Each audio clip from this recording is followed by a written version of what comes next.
thing. The thing has been hit. Oh, and we're live, everybody.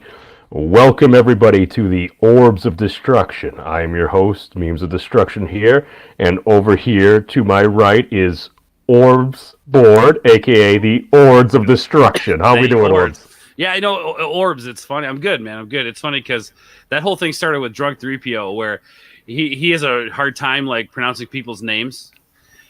So he would call me Orbs, and I think it's just because he was reading it real quick. So he's like Orbs, Orbs, Orbs. Well, it kind of stuck, and people call me that now. And then they're like, cancel Orbs, and I'm like, yeah, cancel Orbs. Who's Orbs? I don't know who Orbs is.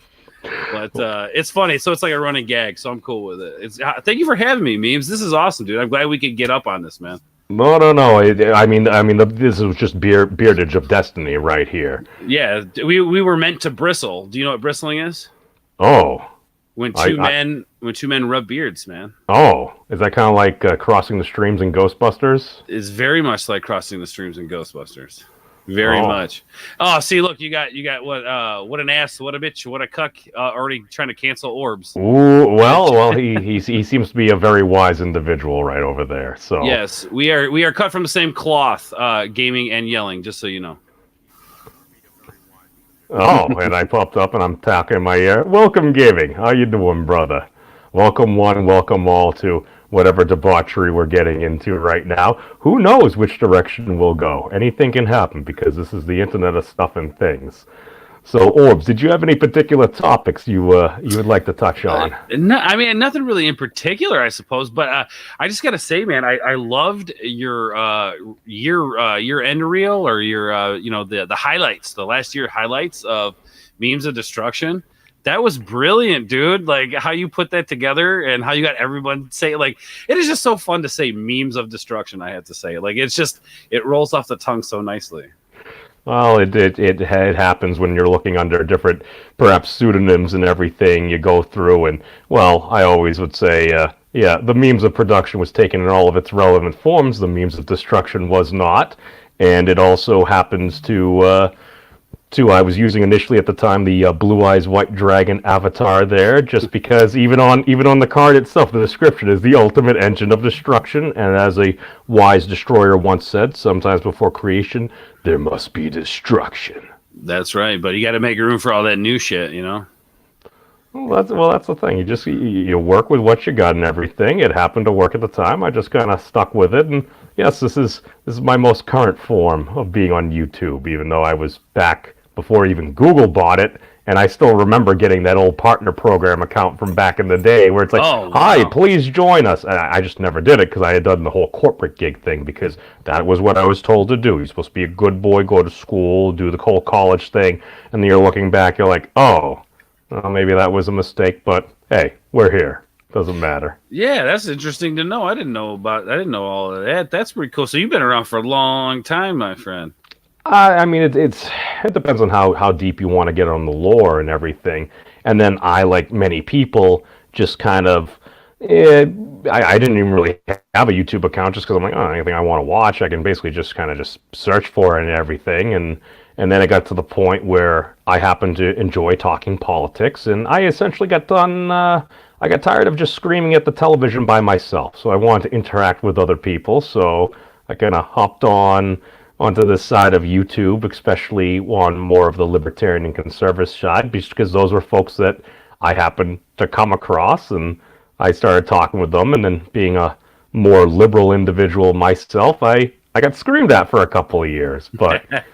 Then again, growing up in the whole sticks and stones can break my bones time and everything, it's like, okay, I don't really care that much. People could say mean words, and I'm like, okay, it's mean words on the internet. I realize not everybody is like that and everything, and yeah, words can be hurtful and stuff, but it's like, oh, isn't this kind of like a little paradigm? This dude by the name of the Memes of Destruction is often going around being very friendly to people. It's just kind of like one of those things that twists a person's brain into pretzel. And I like No, I pretzels. like that. It's it's like you're a ninja in that way, you know.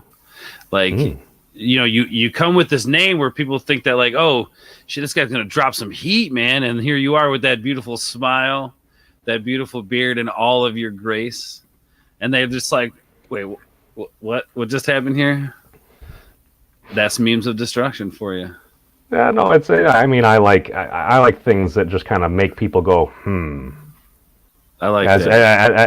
as I know you do as well, because that was one of the things. As soon as I started hearing you either on Thomas's stream or Mary's stream or something like that, I'm like, this dude's pretty damn chill, and he's also very handsome. Oh, thank you, sir. Look at that. See, just a couple of handsome bearded men on YouTube letting people know what's up. I'm dude, it's so cool. I thank you. I just have to say thank you, man, so much for uh the support. It's like a lot of videos, you're like the first one. I feel bad because I don't do it enough for everybody else. Especially you, but you're the first guy there, the first guy to, there's been a few times where you've commented on videos and I was kind of having a crappy day, and I'm like, you know what? This memes guy is pretty dope, man. He's cool as hell. Yeah. Well, that's the thing. It's like you never know what the heck another person's been through. I generally work on the assumption that there are a lot of folks out there, they may have had the absolute worst day in the world. Maybe they lost a loved one or something. Maybe they lost their job. You never know what another person's been through and stuff. And if you at least come off, even if someone's being a bit agitated with you, if you treat them nicely, a lot of times it's like, oh, that same person that was kind of starting to cuss me out, all of a sudden they're like, memes, no, I was kind of sorry, I was being a dick or something. It's like, no worries, man. Don't. I get it. I've been there. That's the thing. I've done the exact same thing myself. I'm fully guilty of that. So it's like, why the hell would I judge other people? I'm just some a-hole on the internet. Yeah, and I think that's the thing too, man. Because I grew up, and I don't want to say I was taught that, but I think through society, like they kind of teach you to look at people, not as a whole in humanity, but as individuality. Like, oh, I'm different from this person. I separate myself from this person. Like today, I was watching this video of these police harassing a homeless guy, and this homeless guy's trying to tell. He's like parked up against this electrical box that controls all the lights, and they're harassing him about it. And he's like, I've already talked to your guys' superior. He's like, they said 6 inches away from the box. My stuff's 6 inches. They keep harassing him. And I was just sitting here thinking to myself, like, we don't put ourselves in other people's position enough. We don't put the other people's shoes on our feet enough, I think. And I like you said, man, I'm totally guilty of that for sure. There's a lot of times, especially when I'm in traffic, I'll be yelling at somebody like, get the hell out of it. What are you doing? Come on, man. Use the signal. Why don't you do this? I don't know what they've been through, man. And, I got to remind myself that more for sure. Well, that's the thing. Everyone's different. It's like I had a friend. He happened to be a gentleman in the Air Force and stuff. He's just one of the calmest, coolest, collected dudes. But he had like some of the worst road rage I've ever seen and stuff. It's just like we'd be out there. I remember one day we were like riding our motorcycles up to the beach, and we're going through traffic and stuff. And I happened to have his girlfriend on the back of my bike at the time, and they kind of wanted to like navigate through traffic and stuff like that. I'm like, oh, dude, I got a gal on the back of my bike. I ain't doing anything like that. So we sat on motorcycles in 90-plus degree weather riding up to Hampton Beach for 2.5 hours. My buddy's like there next to me. He's like smashing his helmet. He's like going all. It's like, dude, as soon as we park and we start walking, he's perfectly calm. Calm. Everything's fine. So it's like, no, I realize, dude, we're more similar than we are different, but we do each have our own unique life experience. Absolutely. Yeah. And I guess when I talk about like the individuality is cool, but what I mean is as humans, like to kind of get cheesy, skin deep sort of thing, I don't think we put ourselves in other people's positions enough, and I definitely am guilty of that. And that's crazy that you brought that up, because man, I've been thinking about that a lot lately. Like, what can I do? Because like I am chill. Don't get me wrong, I'm chill. But you ask Amber too. I love you too, Amber. Love you, babe. You ask her. She knows me, man. Like there's moments where I'm just chill as hell. Yeah. I hope you did gaming and yelling, because there's more to come. He was visiting one of his friends earlier, so. Oh, okay. Oh, am I wrong? See, that's what happens when you assume. But no, I know I'm very self-aware of things that I do in my life that I know I need to improve upon when it comes to interacting with other people. I'm the first guy to be like, if you ever need help, let me know. But then, like, I'll go to help him. I'm like, damn, I don't really want to do this. I got to do this. I got to do that. Yeah. It's a pain in the butt, man. That's Yeah. that's the thing. It's like if you a lot of times folks will kind of offer for help, but often when we'll offer for help, it's just kind of like we're saying that because that's what we're supposed to say, even if we don't necessarily mean it or something. Just because that's how we're brought up, and they're like, oh crap, I got to do this, and it's like it's one of those things. If you're gonna do it as well as you can and everything. And oh, hold on, just in case if anybody was wondering at all, this stream is not made for children. I can swear. Oh, you may. Fuck no, it's not for kids. All right, thank you. Sorry, I mean, you know, with Copa and everything, we have to make sure that we add enough F's and A's throughout the stream. You know, because if we go too long without it, then it'll be made for kids. You know. Well, we'll see. That's one of the interesting things too. It's like, all right, and a lot of this, and I realize law and legislation always lags behind technology. It just seems like a lot of the response is major catch-up and YouTube trying to cover its spot because they don't want to have to pay out another 150, 160, 180 million dollars or something like that because YouTube has never been profitable at all in the first place. It's more of just kind of like a lost leader for Google and Alphabet, and it's also like the second most visited site in the entire internet. Yeah, so. Right. Yeah. You know, and you know, with that when that whole COPPA thing dropped, I think that I think YouTube obviously knew what they were doing, and then I feel like we, you know, at least some of us, maybe not you and me, but I feel like some of the YouTube community definitely got it up the tailpipe from YouTube because of YouTube's mistake.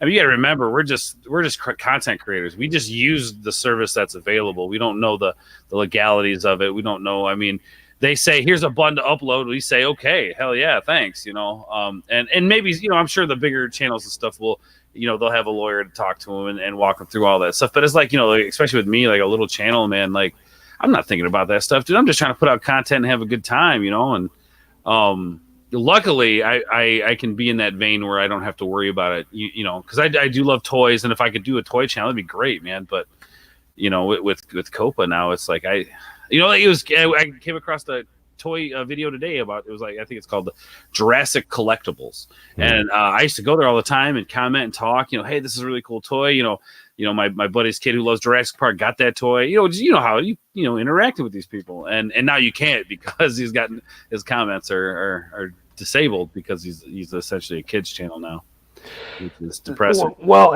see, this is the very interesting thing because there are kind of ways around it as well. It's just the iteration that they have, because technically you could do a toys channel and make it for kids, because I actually do have another channel that I haven't really uploaded content on, Cuddles and Kittens. You do? Dude, I have many channels that may or may not be reserved. I'm on a list. It may exist out there. But basically, I actually went to upload my Baby Shark video because one of my friends had sent me a little anime clip, and it's about like this little kiddo walking around, like kind of like on like the side of like the curb and stuff like that, and she's imagining she's on like in the middle of the ocean. You can't step on the asphalt because obviously it's the ocean and there's sharks and stuff in there. And the length of that clip and the Baby Shark song match up almost perfectly. So I went to go upload it to YouTube. And I had first put it on this channel, and before I made it public, I'm like, no, there's no way I can justify that this is not made for children here. So I put it on the other channel, and then I got copyright struck twice. I wasn't worried about the Baby Shark song, because that's been out for long enough.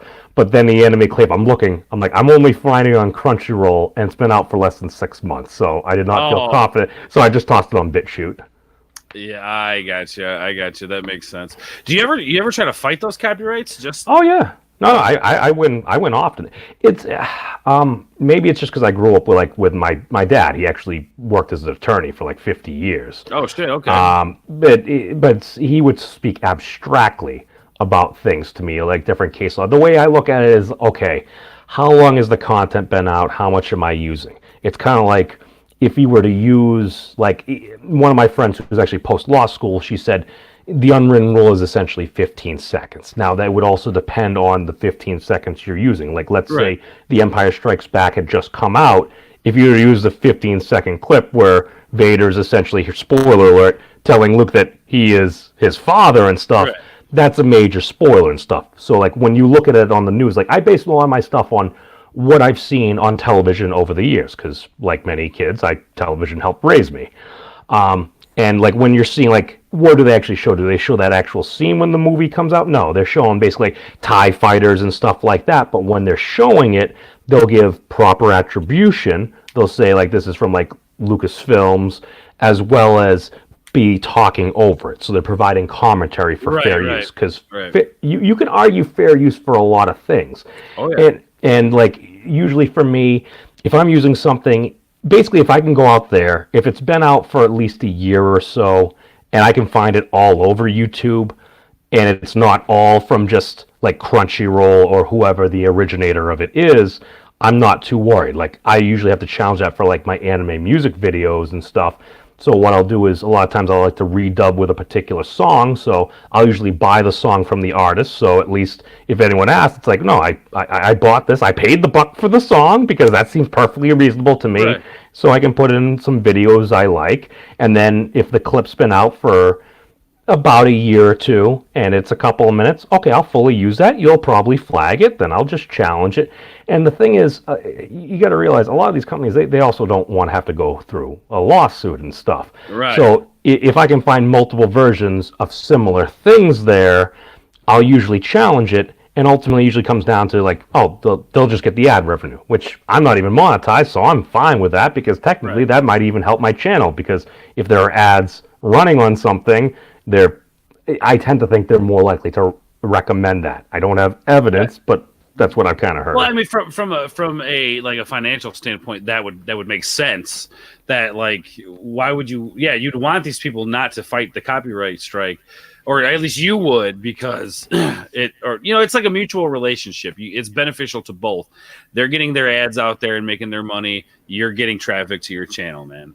So yeah, no, I guess that's an interesting. I guess I never thought of that. I thought about it like that. That's pretty interesting, man. Well, also the big thing is there's a difference between a strike and a claim. If they're going to strike you, that's more like, and all of a sudden you can't live stream and everything like that as well. If they're just claiming it, they're taking the money, and that's what YouTube is kind of helps a lot of folks realize, because I actually look to license. Like, if you want to like license an AC/DC song for just like a little anime music video, to officially do it, dude, it's like $5,000 or like $2,500. I'm like, for a song on an album that I could pick up for like $16.99 or something. I'm like, and if you were gonna be making 10 grand off that video, it might be worth it.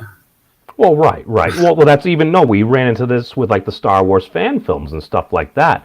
Kind of like that whole Vader film. He literally paid artists to do like the different like Star Wars music medleys and stuff. He actually had artists, he paid them to create that so he could actually get it, and then it essentially got claimed anyway. And as far as I understand it, he literally went to Disney and stuff, and he's like, can I do this? And like that was a hubbub, I remember last year. Oh, I don't think I've heard about this. So what exactly happened? He was doing a fan film and was it a specific music, or did he like make music for his Star Wars fan film, pay people to make music? They use existing things, and I think he got like a local studio or band or orchestra to literally just kind of do the dun, dun, dun, dun, dun, dun, dun, dun, dun, dun, and stuff. I might be misremembering that slightly, but the thing is, it gets so hard, so it's like, would you rather get a moderate, like some form of money, or do you want me to just have fully claim this for fair use? Because if you're confident enough, you could try to tell the other person to basically kind of go F themselves. But I mean, that just breeds ill will and stuff like that. And that's why I also try to give proper attribution and stuff like that. So if I rip something off a channel, so like when I use content like from 3PO and stuff like that, where it's like they're playing Fortnite, it's like the memes of destruction are here. It's like, oh, I know them and stuff. Oh, I'll put together a fun little video and stuff, and I'll put a link to his channel, just because you give credit where credit's due. That's one of the big things. Absolutely. No, I totally agree with you. And like, I could compose my own music, but it would take so long for me to get a video done if I did that. So I'll go on these free use websites, and all they ask is that you share their links in your description. I try to do that every time. I will say with some of the channels, I'm kind of I lack on that a little bit. Not that I use content from other people's channels, but and like if I mention somebody, let's say I mention Memes of Destruction, I have a hard time remembering. Yes, I saw that guy. Isn't that great? Yes, That's beautiful. I'm gonna read this whole name because it's totally worth reading. Spinal tap tap. I gotta count. Spinal tap tap tap tap tap taparoo. The God of Water says the beards of destruction. I usually just go like STTTTTTTP or something. I realize there's no actual P in there, but if I'm not on a console where it automatically goes, I'm just like, okay, I just realize there's a million T's. His name keeps growing, but no, he's a good dude. I see him around a lot. I like that. That's good. But yeah, no, I forget what I was talking about. Yeah, I guess I would have never thought of it like that. Memes with the whole, don't even worry about. Because like, here's the thing with copyright claims on my channel. Like, I've had some obviously, and I was actually pretty excited about my first one. No, I think it was the live action Mulan trailer was one of the first ones I got a copyright strike on, and I was like, that video was garbage anyway, so I just deleted the video. Honestly, like, I think it maybe got like 15 views, 1 like, something like that. It was just like to me, it was just like not even worth having it around, so I deleted it. The next one, I was like, oh, crap. Okay, so I got this. I thought this was all fair use. I don't see why I got it because I'm commenting on a trailer. I'm talking about it, doing the trailer reaction.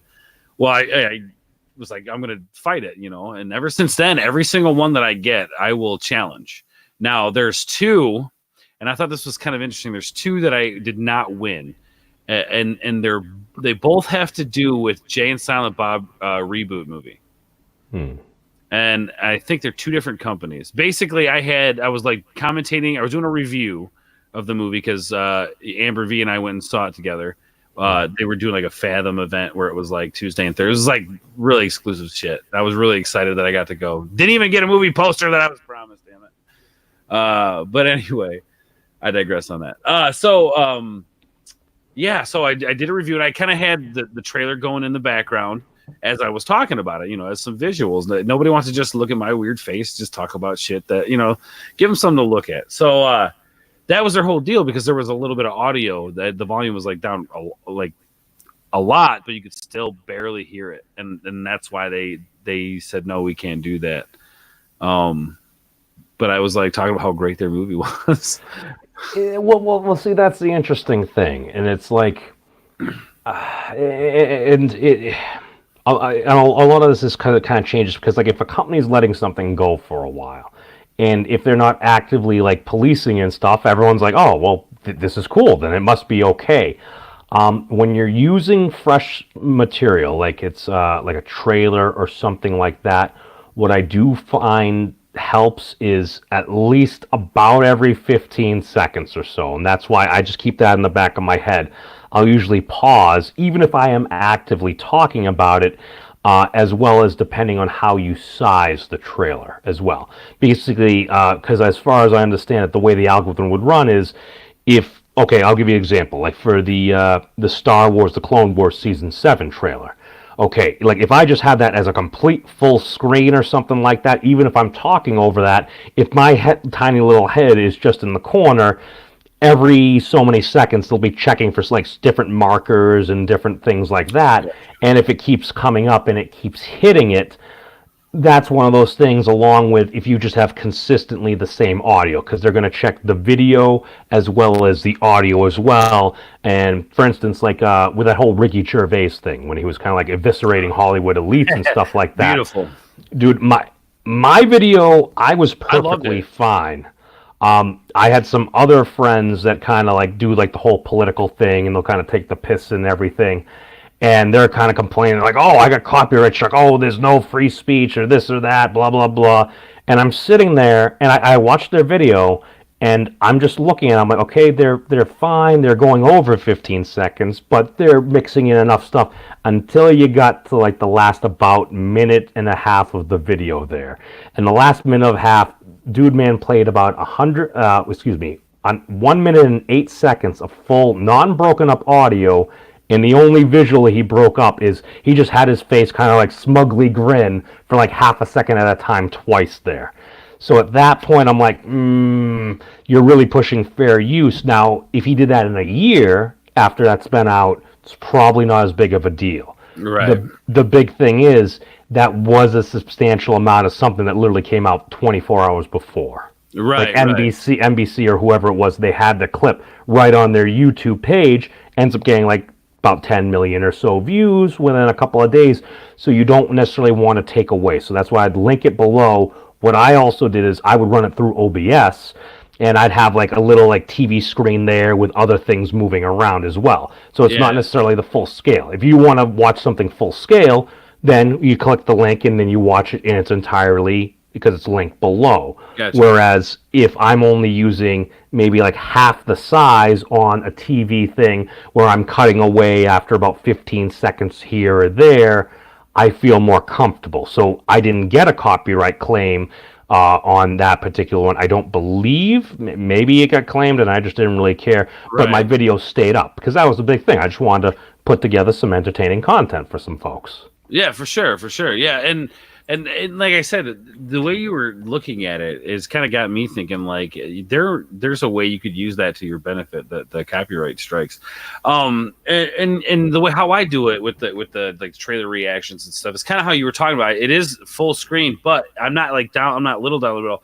I kind of take up like a quarter, probably a quarter of, maybe not a quarter. I don't want to, that's probably not as much, but we're definitely like 15-20% of the screen. Right.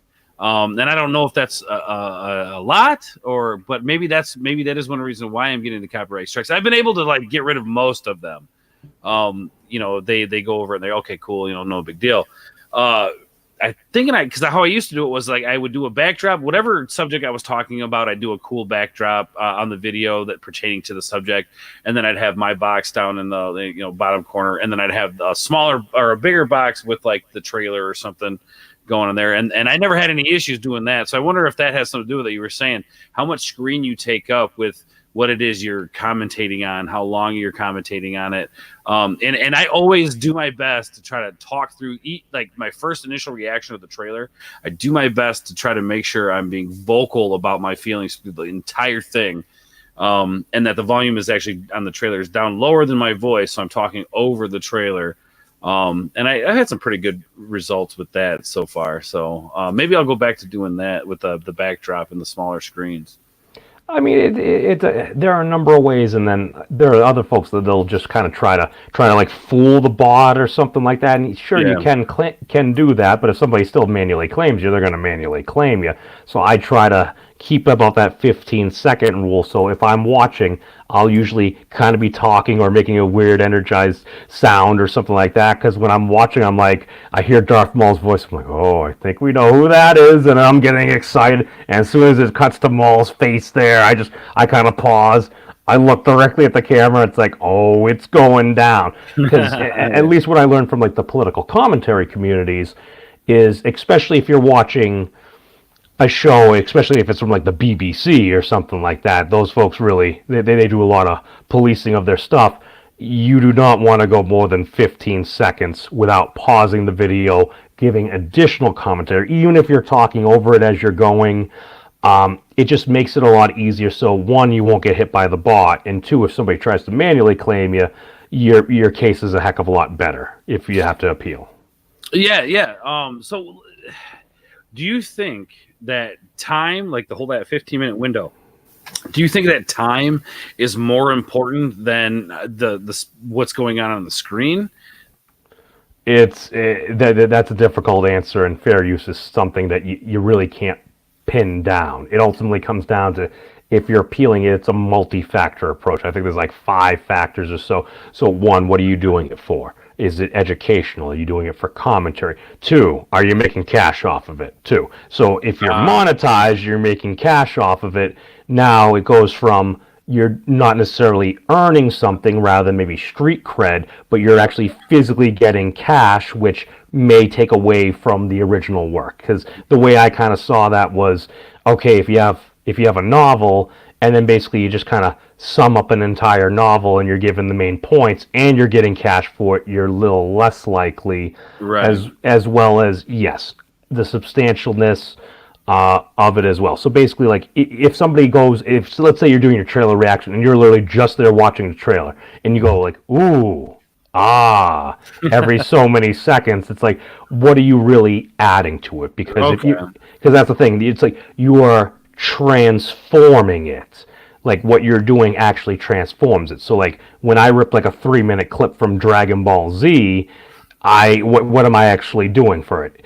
That's why I also factor in how available it is within the public domain as well. So like if it's out there and it's on like 100 other channels, I'm not as worried, especially if it's been out for a year. If it's a brand new episode that Toei just released, and I just take that and I do almost nothing to it, well, now people can just watch that whole episode on my channel. So basically, if you're watching a brand new like 3 minute trailer and you go, oh, that's cool, and like you're watching and somebody can basically enjoy the trailer, gotcha, and not really get much out of you, it's one of those things. And again, it's not a hard written rule. It's like multiple factors. It's confusing, and I get why people are frustrated. Well, and to further your point about like the time lapse of the content you're doing, what time frame does it matter?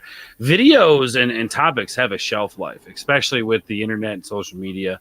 The companies, that's what they want. They want that initial 48, 72 hour period of that video existing, especially if you're monetized, because they want to draw that income, you know. And I mean, I guess I get why people are policing, and I'm not saying that's wrong, but like you said, you get a copyright within the first 24 hours, right? I mean, you that's usually what you experience. Yeah, a lot of times it will be initial. It'll be like initially, like the bot will usually tell, because like I use like a fair bit of copyright music and stuff like that. I'll usually put it at like between like 8 to 13%, depending on what I'm doing, and I'll tweak my audio and everything. And again, it really depends. Oh, I think your pizza's there as well. Oh, hell yeah. Fuck yeah, pizza. Anyway, sorry. Yeah.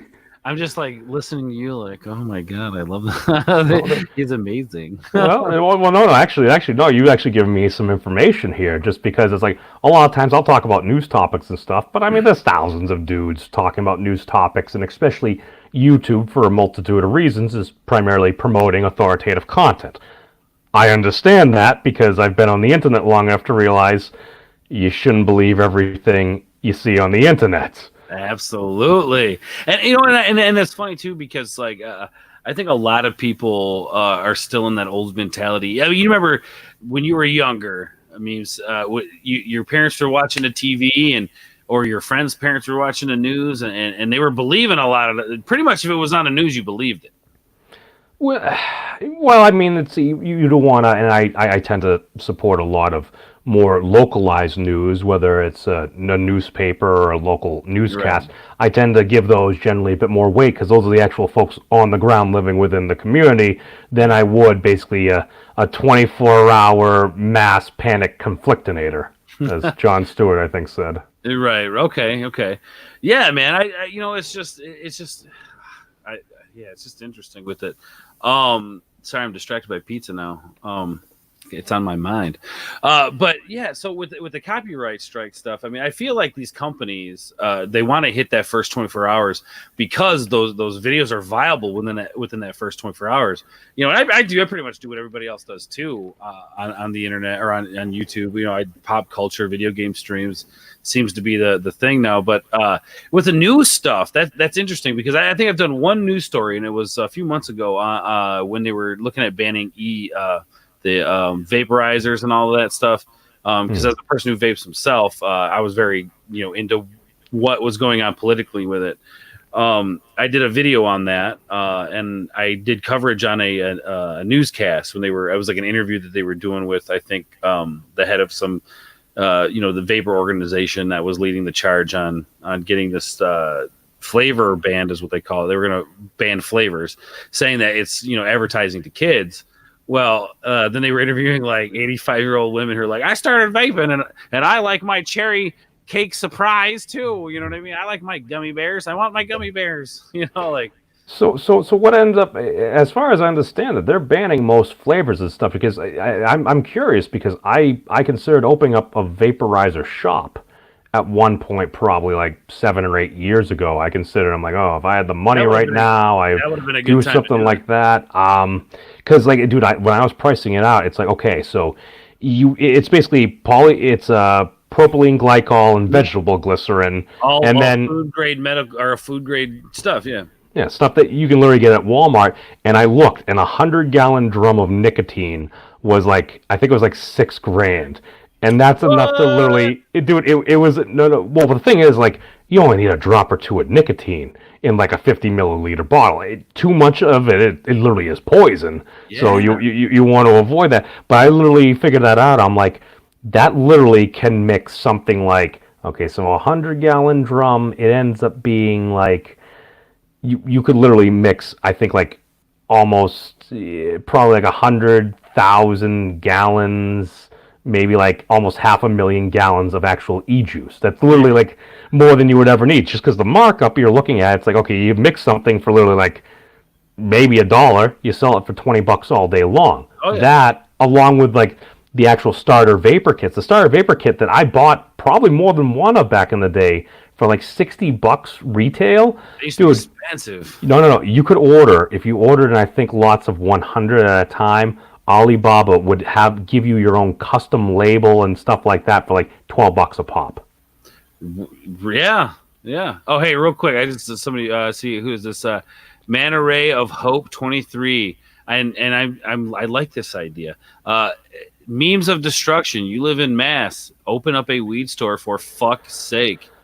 That we'll see. That's actually very interesting and also slightly controversial for a number of reasons. So the way it worked is order to actually open up your own shop, you had to have like something like $1 million+ of net worth, which unfortunately I do not Yeah, have. yeah, it's ridiculous. And I remember this was one of the reasons I think in Ohio where it didn't pass initial muster because they limited it to the actual folks that you could set up a retail location. What you can do is in Massachusetts, at least the way they had it is you could get like your card, and I had gotten my card back in the day, and what they would allow you to do is they would allow you to grow up to 6 plants at a time for your own personal medical use. What ended up happening is, or somebody else. So what would also happen, and I think the law may have changed after a certain point, where if you, like, let's say I didn't want to grow my own, or if you didn't want to grow your own, you could, as a card holder, assign your 6 plants to grow to me. So what you could do is go around and have a bunch of other medical patients actually assign their grow rights to you. So then, rather than just having 6 plants, if you got 100 people, you could literally be growing 100 plants at the time, It would and be like then 6 times 100. well, right, yeah, essentially. And then what the way it actually worked would be then kind of like California, you're not necessarily selling, there's a recommended donation. It's kind of like if you ever had a lovely young woman and you're like, oh, why is she flirting with me and everything? And then you kind of getting a little frisky and it's like, oh, I'm just going to need a $500 donation. You're like, wait, what's going on here? Oh, I feel like I've been deceived. Not that that's ever happened or anything, but I digress. Yeah, no, I mean, and it's funny too because just here in Illinois, like literally at the beginning of the year, they became recreational. I remember a few years back they were talking about the medical side of things. Like, oh, we're going to do this medical program. It's going to be 4 years. We're going to do a 4-year medical program, and we're going to see how it works. 2 years into this medical plan, they hadn't had anything set up. Like there was no medicinal marijuana for anybody available, and this was 2 years into it. So they actually had to create an extension of this medical program, and then eventually it just became recreational, and then started at the beginning of the year. And they won't even like recreational now. You have to have your card here in Illinois to grow plants. But hell no, would they ever let that shit fly where you could like sign your rights over here in Illinois? They ain't playing that game.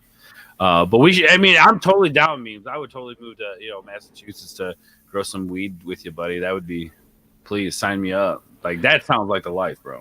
I mean, I'm not a botanist. I actually had a roommate at one point that was kind of going down that road, but then Guilty. complications and stuff like that. He had some health issues. Didn't really end up getting off the ground. Well, what's actually very interesting and what kind of annoyed me as well is at one point I got the medical card, and it's like, all right, I have the medical card. And then my old pot doctor, God rest his soul, I'm like, all right, so what do I do? And it's literally just kind of like you're getting out of the gym, and you see one of those things. It's like, here, rip this off and call this dude. I'm like, wait a second. How is this different than what I may or may not have been doing at the time anyway? I'm like, I'm still going to go see my buddy and just do whatever. So I'm like, oh, there's no difference. But the thing that got me, the thing that pissed me off, Orbs, was the fact that literally I got it, and then like a year or so goes by, and I'm like, okay, they finally opened up like a medical dispensary. It's actually like down the street from my house. I'm like, all right, that's cool. The problem I have was, oh, yeah, you need to renew your card. It's $200 a year. I'm like, hold on, I want you to pause. So we're classifying this as medicine, and okay, if I ever gotta pay the $200, I can understand that. But I'm like, you're gonna whack me $200 a year? That just sounds like the state's kind of being greedy, especially if they're justifying it as medicine. Yeah. I'm like, F that. I'm just going to keep on doing, because like the way we went about it is first we decriminalized. It's like, okay, we're going to stop throwing people in jail for freaking having a joint on them. All right, that's cool. Next thing, they did the medical. And then they passed the law saying that, okay, now it's actually going to be like just essentially fully legalized and stuff, so anybody could do it. Even after they passed that law, man, it was still over another year and a half before you could even go into the same dispensary that you had a medical card for. Because I went to go over there after we passed the full legalization. It's like 6 months or so after. I just kind of go up there. I'm like, hey, what's going on, man? So I'm like pulling out my ID because it's 21 plus. All right, no problem there. Yeah, so I go up to the dude. I'm talking. He's like, oh, do you have your pot card? I'm like, well, no, I didn't want to pay another $200 to get it renewed again. He's like, I'm sorry, man, I can't let you in. I'm like, wait a second, didn't they pass the law? He's like, yeah, but dude, even after we passed the law, it still took like almost another year and a half before you could do it. Now you go down there, you're looking, you're like, oh, Jesus, the line out the door and stuff. Oh, man. So like, yeah, and a lot of times they're sold out of stuff like, although my brother did actually get a strain because he had his card. And what he did was he had actually gotten a very high CBD content strain. So basically it had low THC on it. It was like sleepy. Well, it was like one puff of this. It's like, all right, I'm getting the calming aspects, anxiety's going away and everything. Oh, yeah. And I'm also like not stoned. Well, so, I mean... Well, that's the thing. It depends on what you're going for. Yeah. With that particular strain, I'm like, that's the nice part about having the dispensaries and stuff. I mean, still, typically, if I was going to do many things like that, I believe in supporting your local providers. Yeah, absolutely. Well, and it's funny, I'm glad that we're talking about the subject, because I think you and I can talk about this stuff. Anyway, it's interesting because like at work, like today, I actually smoked some CBD flower. I really enjoyed that, man. That was just like you said, that calm, relaxing feeling. So check this out. I'm gonna read off a little bit of an article that I had posted, because I have an Illinois like cannabis law page. It's not really law. It's where I post articles about like weed and how it's the laws other places and the laws here in Illinois and how they compare, and people post silly things on there too. Of course, I encourage. I was gonna say, if you want to toss in the chat, I'll put it up on screen too. Either. Yeah, I might do that. But so I came across this article the other day, and now I don't know how your state taxes it, but here in Illinois, they tax it by the THC content. So the higher the THC content, the higher the tax. The tax starts at 35%. Can you believe that? 35%. So let's say I go into a dispensary and I want to buy a gram of some, Acapulco Gold concentrate. We'll just say it's got a higher content. I may pay 50, 60, I probably pay $60 for that. And I'll end up paying almost $20 plus just in taxes. So, and then it's funny you said what you said before about, keeping your local boys in business, you know what I'm saying? Uh, Here's the article: Illinois cannabis taxes among nation's highest. Could could keep black market thriving. Yeah, essentially, sky high Illinois marijuana laws, marijuana taxes allow black market to thrive.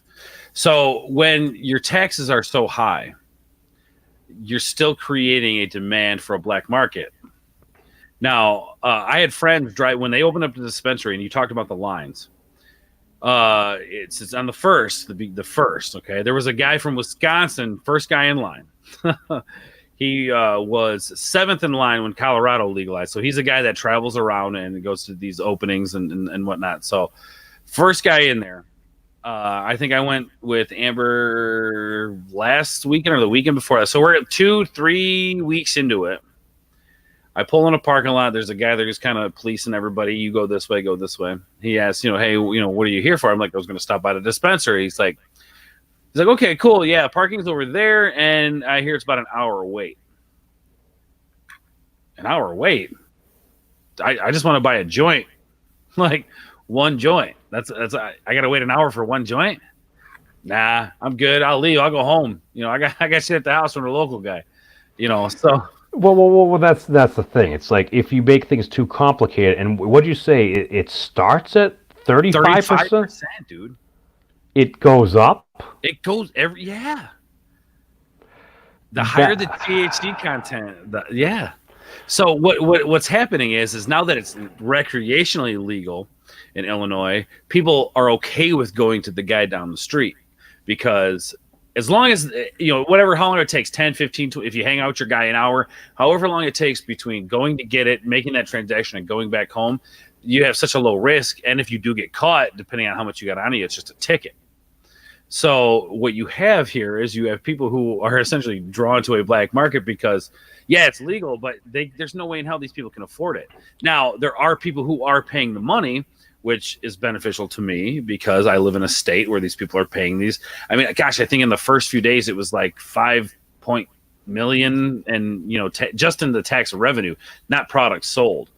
And there still is a line, dude. We're almost a month into it and there still is a goddamn line. So that just goes to show you when they make these things, they're not prepared for one. They don't have product. They're not prepared. We actually have 2 medical dispensaries in town. One of them is only one of them is recreational, and they're on opposite ends of the city. So it would be essentially relatively convenient for almost anybody to go to one. But we only have the one that's recreational now, so everybody has to go there. And then it takes me back to how much does it cost to start the business? You have to be a fucking rich man to start a marijuana business. There's just no doubt about it.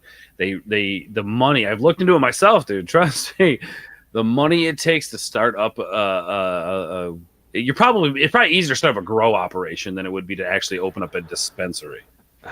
See, and that's one of those things. It's like because I know we've been offering different like classes and stuff like here in Massachusetts, like kind of like going into botany and everything, kind of certain like plant genetics. I mean, I'm not a botanist or anything. I just have a cursory overview of what like people have told me. But my big thing is, unfortunately, it always is easier to make money once you have a bunch of money. It's just kind of, and it definitely does seem kind of unfair. That's why, at least over here in Massachusetts, we kind of did it. It's like, okay, if you actually want to do this, you can at least get your own card and at least basically have, I believe it's 6 mature plants. So basically, you can kind of be growing in cycles. So you'd have like your smaller seedlings and stuff, but as long as you don't have more than 6 mature plants at a time. I mean, that's still a fair bit of marijuana as well. I mean, again, it depends on your own personal use and consumption. And other good thing about the dispensaries is typically you know what you're going to get and everything, rather than it's like, all right, you're meeting Bob behind the gym or something like that. But at least if you take away the penalty aspect of, again, like tossing somebody in jail for literally having a joint on them, now I'm hearing folks like in different states, like people that have never smoked before, now that it's actually legal, they're like, all right, no, I'm considering doing this. And I'll tell some of them, oh, I'm like, you're going to be Giggles McGee, aren't you? It's going to be adorable. I like that. Yeah, it's not to throw the conversation off the tracks here, but I heard the story the other day about how some kids gave their he was like 90-year-old grandpa an edible, and his heart rate dropped like tremendously. Essentially, I don't know if you've ever seen dogs high before. But if you guys want to see it for whatever weird reason, it's on YouTube. They're on there. I've come across them. But their heart rate drops really low too. Basically, he was like, if you were to give a dog marijuana, this is what this old man was dealing with. Basically, why would you give an 95-year-old man or whatever how old he was? Why would you give him an edible when those are even crazier than smoking it? Because he probably wanted to. Wait. So did the old man know it was like a special brownie, or was he unaware? No, he knew. I think he wanted to try it, man. Sorry, I need to get water. Oh no. He probably, and again, like a lot of smoking is inherently bad for you. I say this as a smoker. Just you're putting any type of smoke in your lungs itself isn't good.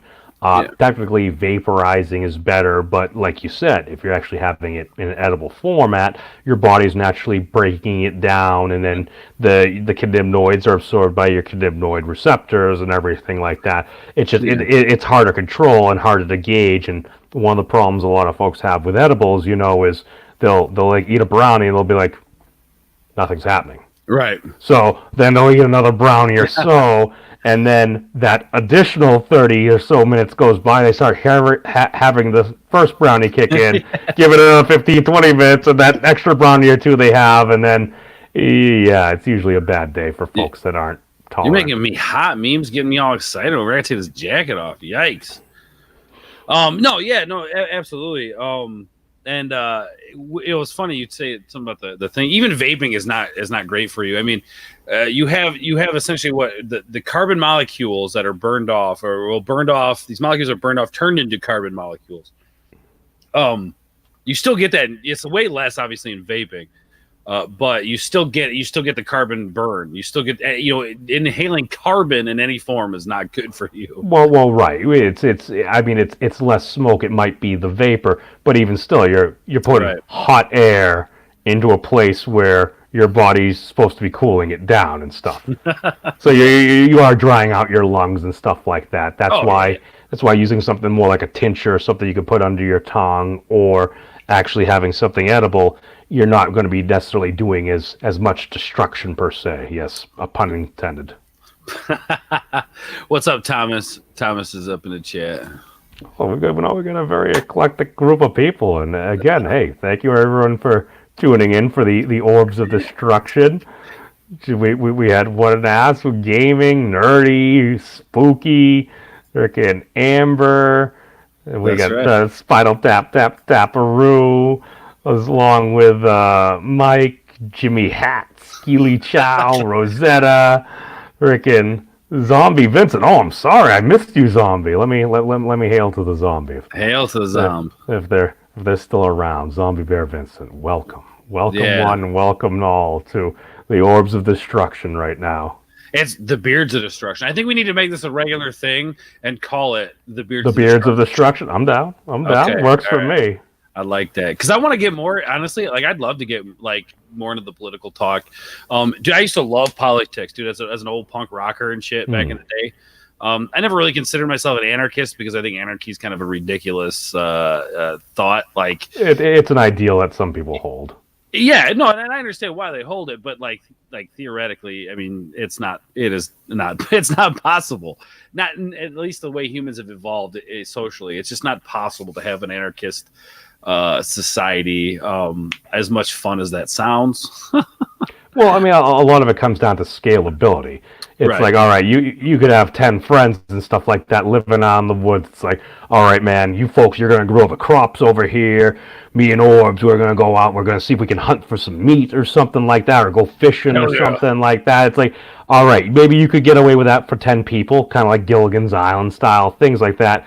But as soon as you start going up to like 1,000 people, 10,000 people, 1,000,000 people in an area, that's the thing. It's like Yeah. we are more similar than we are different, but we still do each have our own unique life experiences. The more folks you have, that's like anything. You're going to have more factors, more chances to disagree, and that's the thing.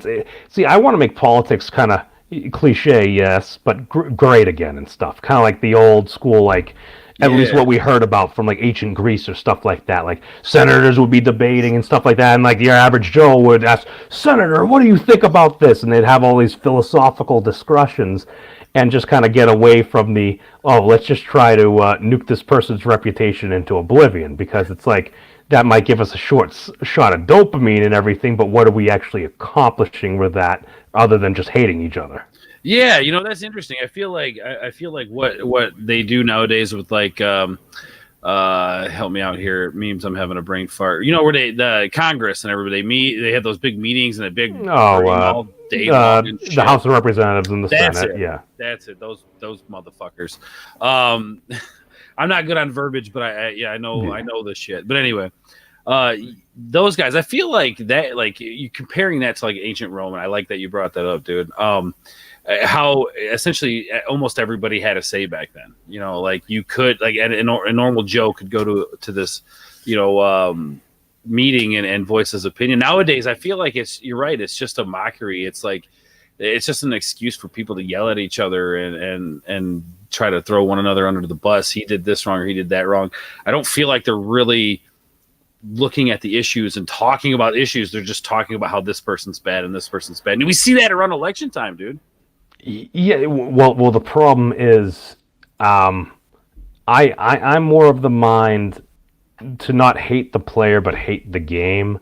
And when you actually look at how the game is set up right now, I do think a lot of these folks there, they at least initially went in because they did want to do a good job. They did want to actually make positive change in the world. And then when you see the system is set up, it's literally just a nonstop political election. It's like, well, what is an elected representative's job? It's supposed to be to represent the people, but unfortunately, it seems more like their job is to get reelected. Because one of my libertarian friends, he kind of shared with me some information, gave me a link to a site I'll have to find and send it to you. But what it does is it keeps track of like all the elected members of Congress federally, and it has all their campaign finance like submissions and stuff. And when I started looking at this, I started noticing something. I'm like, okay, no matter which candidate I went to, it's like you'd see like typically tens of millions of dollars raised, almost the exact same amount, if not often a little bit more spent, very little, if not any debt at all, and everybody gets paid. And when it gets to the point where I'm watching like a Republican like Senator Ted Cruz from Texas, his campaign or committee or whatever it is, donating to a Democrat, Seth Moulton up here, even if it's just $500 or $1,500, I'm like, so a Republican from Texas is donating to a Democrat here. Why? That's because they need to spend the money. And I'm looking at them like, this looks like the balance sheet when I was like studying management in college. And I'm like, wait a second. If this was a company, this would be a AAA rated company, because it's like millions of dollars of revenue, basically little or no debt, and everybody gets paid. That sounds like a safe bet. And unfortunately, whether we like it or not, that is the way the system is currently constructed. Yeah. So a lot of folks, even if they want to do something, their hands are almost bound in what they can do, because, well, it's like, well, I still need to get reelected to like push our agenda for my constituents forward. And if I'm not elected, well, blah, blah, blah. That's why I kind of on the mind, we need to level up and break the meta. How do we go about that? Well, it seems difficult, but again, it's very interesting when you get two polar opposite people like Senator Ted Cruz and Representative Alexandria Ocasio-Cortez both agreeing that we need term limits. They almost don't agree on almost anything, but on that one thing, they agree. I mean, Be- do you feel like they won't have they won't, there's be nothing to do at that point? I mean, if you think about it, like we have society structure. We generally we have a general consensus of what's right and what's wrong, and you've got the exceptions in there. Of course, you've got the mental disabilities. You've got situation you were raised in. Upbringing. All kinds of these crazy factors that come into it, but we have a general consensus of it. And I think that this country would do okay if they were to just keep things the way they are and get rid of politicians. I mean, I think I would hope that humanity would be able to handle a situation like that. I know it's kind of going off on a tangent, but it's just, man, when did we lose that sense of for the people?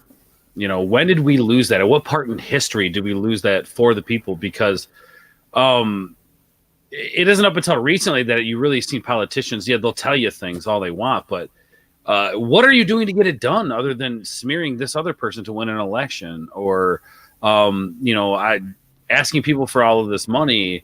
Yeah, I don't know. Anything to say on that, man? I'm kind of at a loss for it because it's just so frustrating to me that, like, when I was a kid, politics was different. I grew up watching, Clinton, in the early 90s and stuff like that. It was totally different. Like, there was a surplus of money in the country. It was just a different, if you didn't want to work, you didn't have to in early 90s. You know what I mean?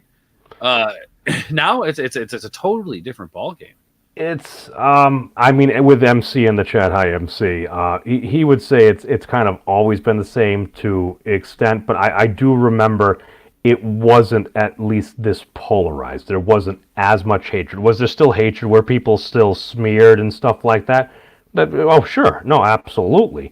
And that's why you need to have folks, and that's why very often I hang out with folks that I'll often disagree with, because then I'm learning points that might be blinding to me as well. So it's like I go back and it's like, oh yeah, no, under Clinton, we at one point, him and Newt Gingrich, they did actually sign like a balanced budget, and that was also before we were at like over $20 trillion in national debt. We're at like 23 trillion or so now, which is sad because I actually did a video over a decade ago now when we were getting ready to cross $10 trillion, and we were literally outgrowing the national debt clock that's in New York City. Like, they literally added to need another space there just to go through and extend it there, and like that was concerning back then. And that's the one thing that's literally it's apolitical now. Nobody seems to care about that, which is definitely going to come bite us back in the behind at some point. Oh yeah.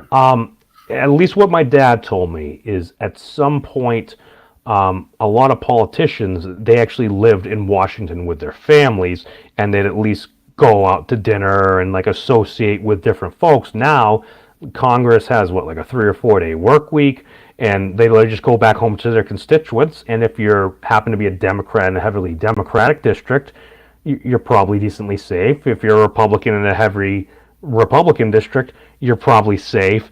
And then just with modern advertising and super PACs and everything like that, you have the ability that it's like, okay, as long as you raise enough money, you can basically just completely slander your opponent into oblivion. And the problem with politics like that is a lot of the folks you would like to see run, they don't want to touch it with a 10-foot pole because of how dirty it is. And that's unfortunate because you would hope for at least our elected officials, we'd have a selection of the most qualified people for the job. And I'm not sure what you think about modern politics or anything, but at least past couple elections and everything, it's not like a lot of folks have really been overly excited about candidates. Yeah, there'll always be folks that will be associated for the candidate they like, but when it comes down to the point where it's like, I'm not really a fan of either of these choices here, and you almost got to hold your nose and try to, when it comes down to the point where you're literally voting for the lesser of two evils, or what in your mind might be that seems like a problem.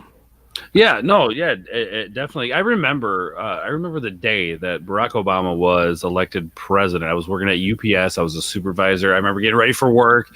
I remember like, oh shit, I gotta go to work, man. I want to sit here and watch this and see what happens. I remember people being genuinely excited about that. But then I remember after the fact, oh my gosh, the backlash that he got. It seems like they've taken the political race and turned it into a goddamn sideshow with, like, even the debates. I mean, do the debates even really matter? I mean, explain that to me. How do you feel about the debates, Memes? I mean, I feel like it's just a 2-hour slot or an hour slot, however long they have them, to just throw it on TV, and they know it's going to make money because it's going to get the views, it's going to get the ad revenue, and whatnot. What do you think about the debates? The more recent debates? Well, just debate. Yeah, the debate. Yeah, we'll say the more recent debates, but mostly just debates in general, as they are in the modern political era. I'd like to see more interaction. I think it's gotten a little bit better because sometimes you will be getting questions from like the people itself, and again, this is going through the powers that be, with usually like your main networks, like your NBC, your CNNs, your Fox Newses, and stuff like that. I still do think there are a heck of a lot of gatekeepers. I do like the fact that there are a lot of candidates actually getting out there and going on the ground, because I know I got a chance to speak with Mr. Andrew Yang, Representative Gabbards as well, just at like little meet and greets, actual town halls and stuff. So I do like that aspect. I do like the aspect that we do have social media that can connect us as well. Unfortunately, a lot of folks, and maybe this comes down to the fact where what they tell you back in the day, what are the two things you never discuss? Religion and politics. Right. What has the internet enabled people to do? Nonstop discuss religion and politics. Yeah. And it's one of those things where it does kind of make me sad. And again, like, I get where a lot of people are coming from, because before it's like, I would lay something on what made perfect sense to me, and then somebody just wouldn't believe me. And I'm like, well, why don't they believe me? And I would literally start to kind of get offended about it and everything, and then I kind of, at some point, realized, well, either it's hopeless or maybe I just got over myself. And then I realized it's like, okay, we can agree, we can disagree, we can have animus and not be enemies. We can, and that's the thing. It's just, it seems like individuals themselves are now almost embodying, at times, the worst part of politics itself. Because before, it was the politicians kind of just throwing mud at one another, and then maybe the worst thing that would happen is somebody had like a yard sign they didn't really like. Maybe somebody would try to steal their yard sign. Well, that's not cool, and that is theft.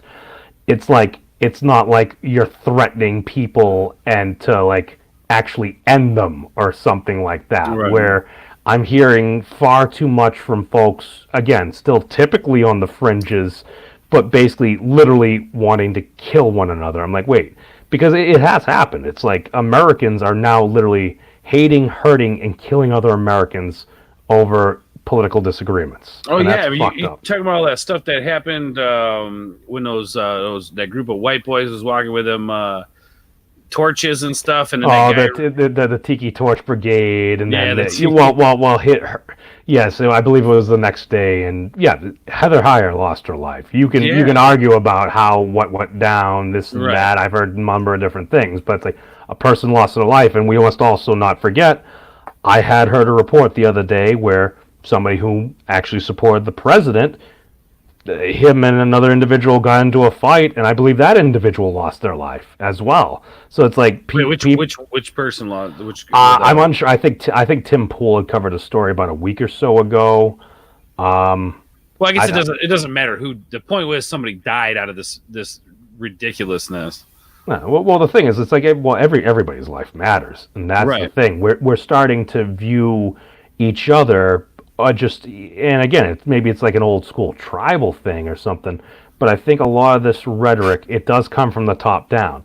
And when you got our elected officials basically kind of ragging on each other nonstop, basically making others out to be evil, and even just giving the veiled things, it's like, oh, get in their faces, or when they go low, we kick them in the teeth or something like that. It's like, really, come on. You're supposed to be like our leaders. You're in the public eye and everything. And you're using that rhetoric. Why? Oh, to campaign fundraise, to get money and everything. And And that's why I'm not a big fan of the system. And I can't believe MC was in the chat there. You've never heard me believe in term limits? That just seems like just a simple thing, because once you get entrenched for so long, and again, I think a lot of these folks came in with good intentions. It's just they came in with good intentions, and then the ability of an individual's mind to go through mental gymnastics to justify the things they do.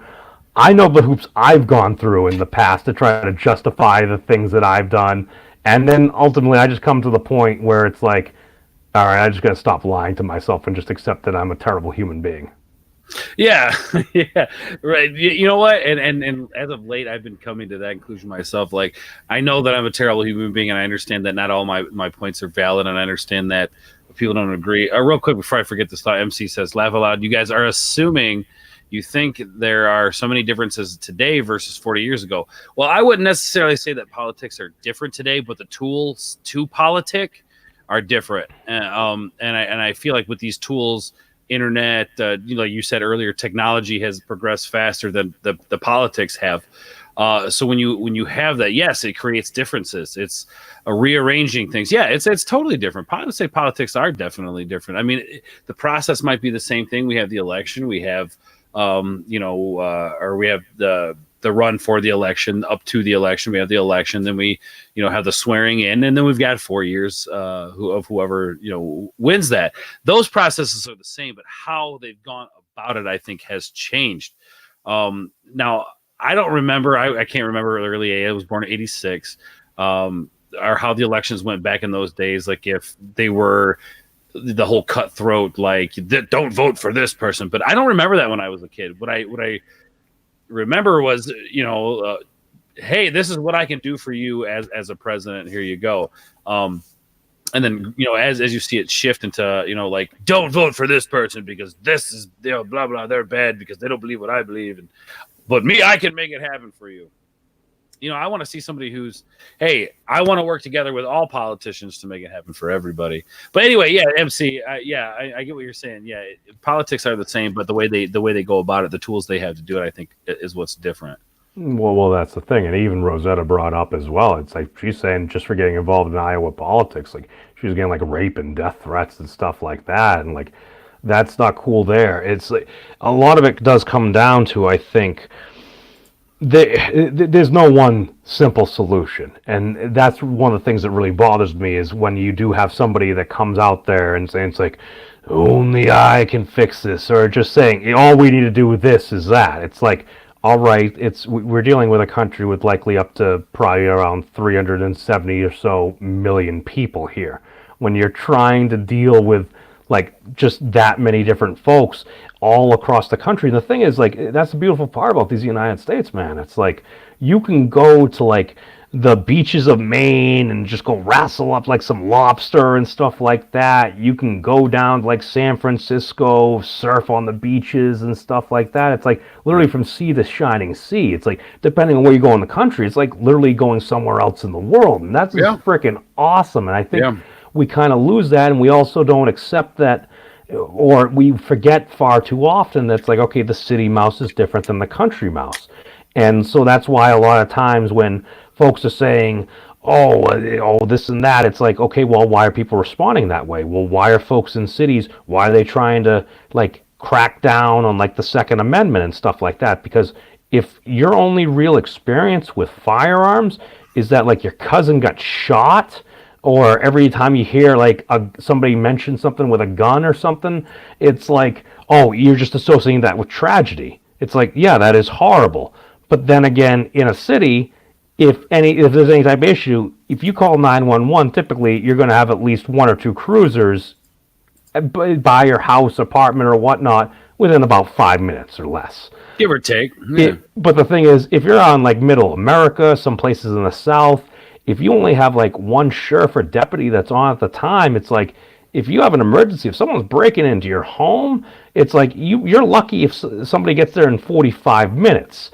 So that's why, like, even when I visit my cousin down south in North Carolina, it's like, all right, I'm staying at like his boss's son's room because he's out of college, and I'm like, all right, there's a couple of rifles out there. There happens to be like a handgun and stuff like that, and it's like, okay, I actually felt perfectly safe because I'm like, this is normal for down there. Right, I mean, right. again, I would say probably it should be better stored or something, but it's like, okay, if everybody down there has a whole bunch of firearms and they grew up with them, they're associating it more with, no, that's how I'm going to get like dinner for the week Right. or something like that, or it's just like, or extra meat for like the winter and stuff. I'm gonna go out during hunting season, grab myself a couple of buck, clear them up and everything, make a whole bunch of jerky, have a bunch of steaks and everything. So the association with the object is very different as well. So city mouse is different than the country mouse. Right. No. Yeah. Absolutely. And I think a lot of people they don't realize that. I feel like there's this disconnect between uh, I think the evolutionary aspect of humans and the social aspect of humans. And what I mean by that is it's like how we've evolved. Physically with the agricultural boom. Now that we've got supermarkets and all this stuff, things have changed. We have more time on our hands than we've ever had. What do we do with that? I feel like there's this disconnect to our roots as humans. A disconnect of realizing the evolutionary chain. We are animals, and I think that people have disconnected from one another a lot. Like you talk about, like you said, on that big scale. Once you get to that big scale, you see these rural towns, like. There's probably, well, I wouldn't say all of them, but there's probably a lot of small towns that are very, racist. I would say there are, and I'm sure there's small towns that are absolutely terrific.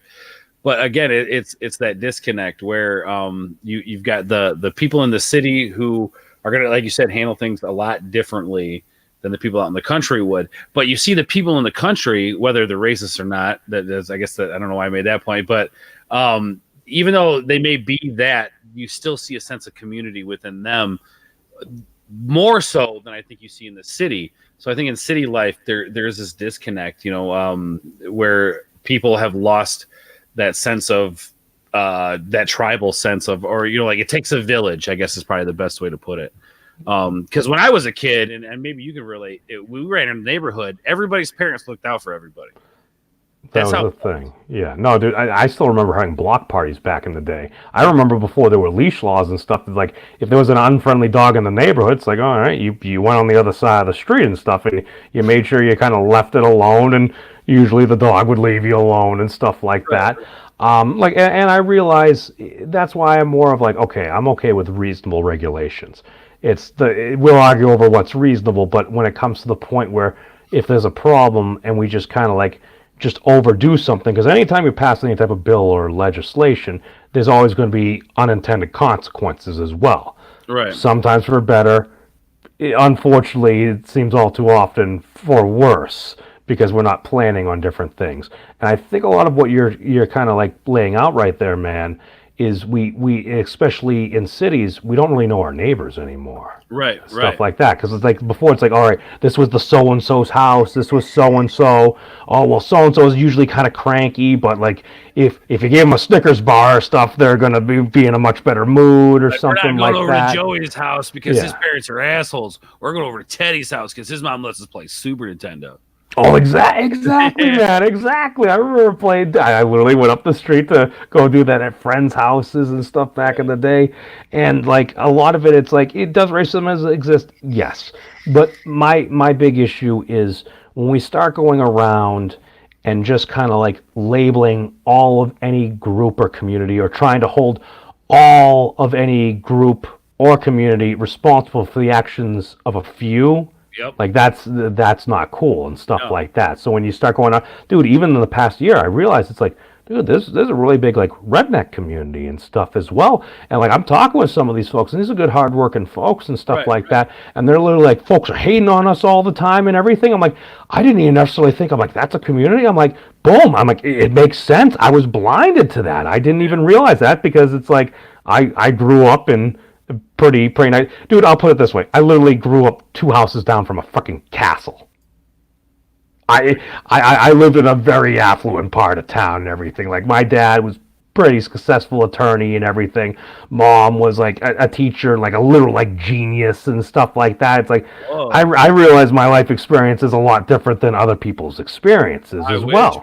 No, my mom liked to hit me a lot. I'm sorry about that, man. No, I'm just no. She's cool. Like it's it's funny because I think the older I get, I start to realize like we've all got our problems, man. And like even with my kid, man, sometimes I see myself being hard on her, and I see those moments when my mom was the way she was. That at her most, I did not like her when I was young.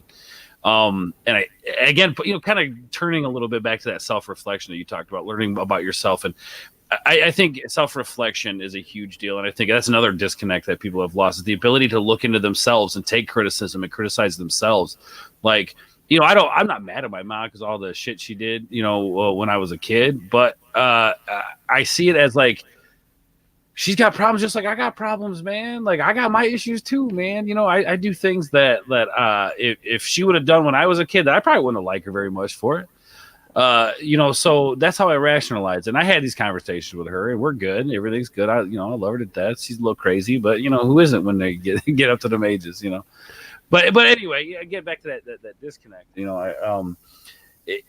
There was a sense of tribe, and like you said, with these people who are kind of out in they understand it more because of the isolation in those country towns.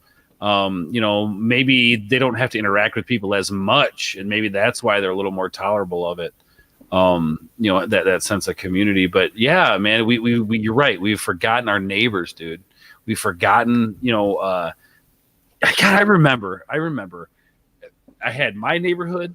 I had my grandma's neighborhood, and there were different friends in each neighborhood, but we were already like go over to my grandma's house. We'd go across the street, hang out, play Super Nintendo, do that whole thing. And when you're a kid, like traveling anywhere when you're a kid, it's like more than 15 minutes. It's a totally different. Are we there yet? Are we there yet? Are we there yet? Yeah. And then you get there, and it's a totally different world. You know what I mean? Because the idea of you going 20 minutes, that way back to your house just seems like an eternity. But yeah, we've forgotten who our neighbors were, man. We've forgotten the ability to look each other in the eye and shake hands and be like, "Hey, man, how you doing?" Like I always say this, like you talk about like Jerry from Geeks and Gamers. Like I don't always agree with that dude, but you gotta fucking respect the game, dude. You gotta respect the hustle. Like you said, don't hate the player, hate the game, man. Well, and that's one of the things where I think we kind of lose out. You don't necessarily need to like somebody and be their best friend to have respect for somebody. You can still respect their work or what they do. And I think a lot of time we kind of like confuzzle that together. It's like, I like this person, so thereby if somebody goes after them, if for whatever reason, it's like, we must defend them. Even if the person we like, we don't even know what happened. We just kind of default to this. And it's like, okay, the person that you're defending, they may have actually done something actually pretty dang horrible and stuff. Right. But we don't want. I think it was like Philip DeFranco that said it best. It's like, all right, no matter what the situation is, take whatever happened, take that person out, put in a person you really like, put in like your favorite YouTuber, see how you respond, replace them with like your least favorite YouTuber, and if your response is different, maybe it's kind of us kind of being biased and stuff like that. Because, I mean, we do all have bias for a number of reasons and stuff. Yeah. But it's, as long as we can acknowledge that, because that's my big thing. It's like, you can be biased and you have your personal preference and stuff like that. That's cool, just as long as you're aware from that, as long as people are being honest. Yeah, no, you're right. Yeah, and that's the thing. Like, going back to that conversation about learning about yourself and how you deal with things, like you said, put yourself in a different situation. Take yourself and put yourself in an individual situation where, what if I'm dealing with this person? What if I'm dealing with this person? What if I'm dealing with this person? Shit, I forgot what my point was going to be. But putting yourself in a different situation, understanding who you are, where your problems lie, and taking that criticism and being like, okay, that's probably something that again, a disconnect. We haven't the criticism. We have lost the ability to take criticism. And this is why I love you, memes, because like you just like, it's cool, man. It's cool. Like when a lot of people would be like, what? You can't believe you believe that, man. You can say that to me and this and that and the other. Like, everyone has the right to their own opinion. Opinions aren't right. Opinions aren't wrong. You just have a right to them. Yeah, I had this really epic point I was going to make, memes. And Oh, then, you'll remember as soon as we're done and everything. So yeah, and then I'll be, that's always how it goes. That's what I was going to say. Miss Kathy, isn't it grand to pop on a stream and immediately become engaged in an actual conversation? Way to go, you two. This is why I love Memes channel. This is why I'm so glad he had me on, because I was talking about it earlier. I want to do more conversations like this, man, because I feel it's important. Again, going back to the ability to take criticism. Oh yeah, this was my point. I figured it out. Memes. So I've got I've got a buddy of mine who I've known for a long time, and he's a bit odd. He's a odd duckling, and he's a bit of a loner. He's schizophrenic, so he doesn't have a job. So he sits around a lot. I haven't talked to him in a while, but that's neither here nor there. The point being is a lot of my friends have essentially shunned this dude because of how he handles things. And whether he was right or wrong with what he was telling me, I always genuinely felt he was being 100% honest to me about like what he felt or what he thought or what he thought he'd learned.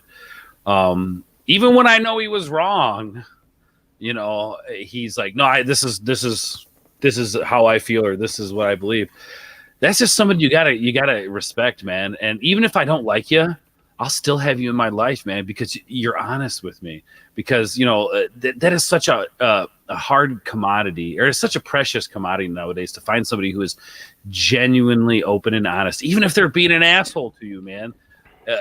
You gotta appreciate somebody who's honest, even if you don't like them. Well, that's one of the things, and like I also got to acknowledge, like tolerance is a two-way street and stuff like that. And a lot of folks, what I noticed, just because a lot of this is observing different interactions with people that I've streamed with in the greater political communities, and just kind of like seeing like at points in conversation where it either broke down and why it happened. A lot of it comes down to like, well, folks, they almost seem like, well, they were kind of jabbing at something, and they're like wondering, well, why isn't this person respecting me or something? Because they're trying to kind of get one over on somebody or something. It's like, okay, I actually had a discussion where I was initially told, well, this person is like so-and-so supremacist, or, well, they're a nationalist or something like that. Right. And it's like, okay, an individual is acting as a third-party arbitrator, was going to monitor the debate. They actually happened to leave the call to go do something real quick, and before we even got on there, as soon as they left, the other person popped in that I was supposed to have like antagonism win for some reason or anything. So all I did was, because I noticed in the comments section, this individual said, well, respect is earned. I'm like, okay. So I addressed him. I'm just like, hey, how are we doing today, sir? Because I remember growing up utilizing our words like, please, thank you, yes, sir, yes, ma'am, no, sir, no, ma'am. Just kind of like just using it like it's nothing fancy. Like there's no true secret. I basically just try to keep my own pride in check, and I don't always assume that going into something I am correct. I'm like, let me entertain the idea, because I consider myself to be a skeptical person. So I'm like, okay, if I'm going to be skeptical, I should also be skeptical of myself. I know Miss Kathy was even saying she kind of like self-criticizes and everything. I've watched some of her streams, and I know she was formerly a teacher in the education system. So I mean, she's also developed those skills over a while. I'm not an educational instructor or anything like that.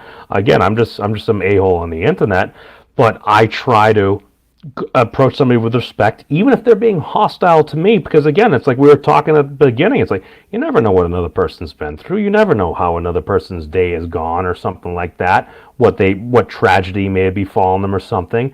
And dude, a few kind words can go a long way. I know, because I've had dark times, and it's helped bring me back. Oh no, you ain't lying, man. Something I try to teach my kids is this, dude. It's like like you said, the whole respect thing, man. That I remember in middle school, a teacher teaching us how to shake hands. He literally took an hour to teach everybody, especially the men in the group, how to shake hands. It's important that first that initial meet. And I think using words like ma'am and sir and please and thank you and those things definitely shows a sense of humility. I try to teach these kids that, look, in order to get through life in the coming future, man, you're going to have to be that person. And I try to tell them nobody wants to shake hands or hang out with somebody who is just a total D-bag and doesn't show humility and doesn't respect that, hey, you're human too. How are you doing? It's nice to meet you. Not to mention, man, you know how many girls' dads I impressed with the handshake and that respectfulness and that, hey, sir, it's nice to meet you. I hear a lot of good things about you, that sort of thing. You learn everything you need to in kindergarten. Yeah. Miss Caddy's got it. And I think society, the way, you know what, maybe where that's that disconnect that comes in, is as we're kids. And real quick, I did like the question everything basically comment you said, which is cool. And yeah, like seriously, dude, that's one of my biggest problems is I need to start like being skeptical of myself as well, because I could be like, no, this is it. This is just how it is. It's like this. But a lot of times I'm wrong, man. Again, integrity. I think integrity is another thing I think people miss out on. Yeah, man, I screwed up. I'm sorry. It will not happen again. I apologize. And then moving on with your life. And I think part of that, and I think a lot of people stay in the feeling bad for themselves type situation. But I've been working really hard to like push out of that. Like acknowledge the fact that you fucked up, right? Okay, now I need to move on with my life. I'm sorry. Now I need to move on with my life for my peace. If they can't accept my apology, that's on them. I've made my peace. But God, we were talking about so much shit that I'm like dealing with myself. We got to do this more often, Muse. Oh, dude, no. That's why I said I freaking loved it, just because I figured we would have a conversation somewhat like this, just based upon our limited interactions and everything. Because let's say we've touched upon COPPA, we've touched upon fair use, we've touched upon the greater cannabinoid and cannabis industry as well, and now we're talking politics, and yeah. I don't think any one of us are getting ready to completely blow our tops about things. So. No, not at all, man. Okay, yeah. So, like I was gonna say, Miss Caddy's got me thinking. Miss Caddy, you must have been a great teacher because you got me thinking. We're taught in kindergarten as kids that like, please, thank you, all this stuff. We gotta do this, we gotta be nice, and hell, how many episodes of Barney did you watch? You tell me you didn't learn nothing from that shit? Let's be honest here. I ruined that from my younger brother. I ruined it. I made fun of it. I mocked it. I mocked him for watching it, and then I watched it, and I'm like, this is actually pretty good. It's not bad. Yeah, well, that's the thing. No, you do learn things. Yeah. Right. And it's probably, if anything, it's a reminder. You know what I mean, of how we should be. But we learn these things as kids. Like, I'll use an example, and I have seen people use this example before. But watch a young child, pick something up off the ground. How do they do it? They bend at the knees, right? While maintaining the natural curve of your back. When you drop something on the floor? How do you pick it up? Oh, well, I've hurt my back and stuff like that, so I generally kind of do it that way, but I understand what you're saying, man, because I've done that. No, I have definitely done that. Yeah. Right. So you bend over. You don't bend at the knees, which is the natural way that motion works. So you do that as a child, but then as you get older, it changes. As a child, you're taught these things. You're taught, right from wrong, what's good, what's bad. Society begins to take its effect on you. You start to learn things through society, TV, media, whatever it is. We learn different social constructs and stuff like that, and some of them are good, and some of them are not so good. Right, but as we grow, society begins to set in, and the pressures, the societal pressures, and all this stuff, and I think that's where that disconnect comes from. I think it's the social pressures that come with being just existing nowadays. I think the way, like you were saying, like you're talking shit about Barney and shit, and you ruined it for old boy, man. Way to go, by the way. I know. But do you get what I'm saying here? It's like we unlearn these things as we get older. We lose touch with these moral values. We lose touch with these this morality. The sense of human morality, I guess, is for an overall point, I guess is what I'm trying to say. I still remember back in the day going to like one of those like big play things where they'd have like the big wooden structures with like the bridges and stuff like that and the tunnels and stuff. You go, I remember just having a blast on that on one day, just kind of going up to somebody and like we're going up like the same thing, trying to avoid like the wood chips because it's hot lava and everything, and just like just going up to a random person and be like, "Will you be my friend?" And like, yeah, and everything like that. Because why? We're having a good time. Let's be friends and stuff like that. Now, and you touched upon this a bit earlier, man. It's like, okay, what are we actually doing now? It's like, how do we make friends? Well, you send a request to a person that may or may not actually exist.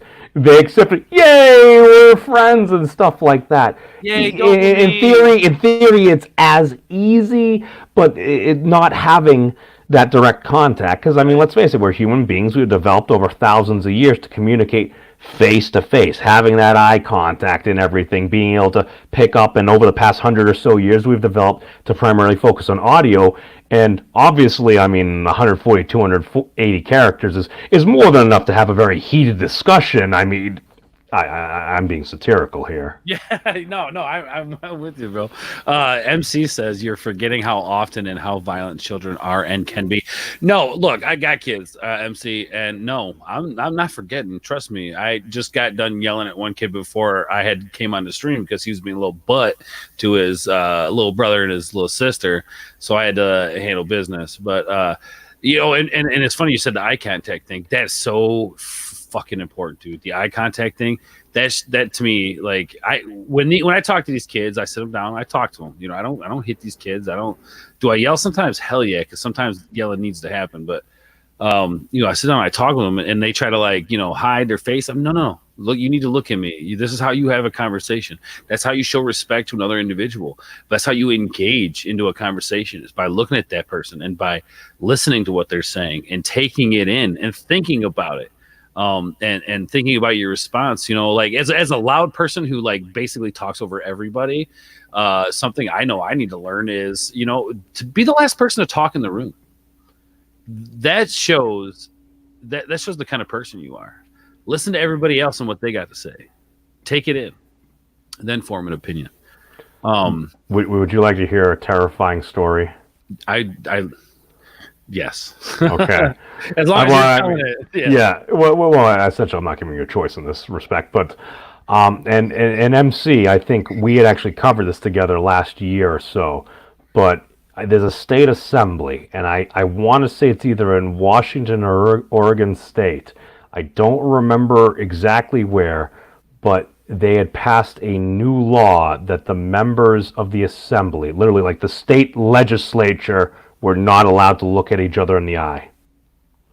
Basically, when they were communicating with one another, they were speaking through the president of the assembly. Like, literally, you must address this other person. So it's like, it's literally back in the day, it's like, well, I'm not talking to Orbs. It's like, well, Mary, will you tell Orbs that Meme says this or something like that? It's literally, you're discussing people from proxy. And just when we covered that story, that terrified the heck out of me, because literally, unless there's like a medical condition where somebody cannot make eye contact, which does exist, barring that, to not be able to look in the eye of another human being, that you're actually having an argument, often political, that's often involves other people, to not be able to look them in the eye, that just seems to violate so many tenets of humanity right there. Agreed, brother. Agreed.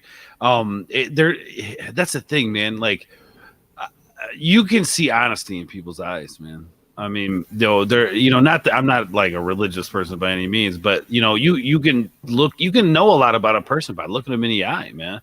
And that eye contact back, it's a non-verbal expression of respect.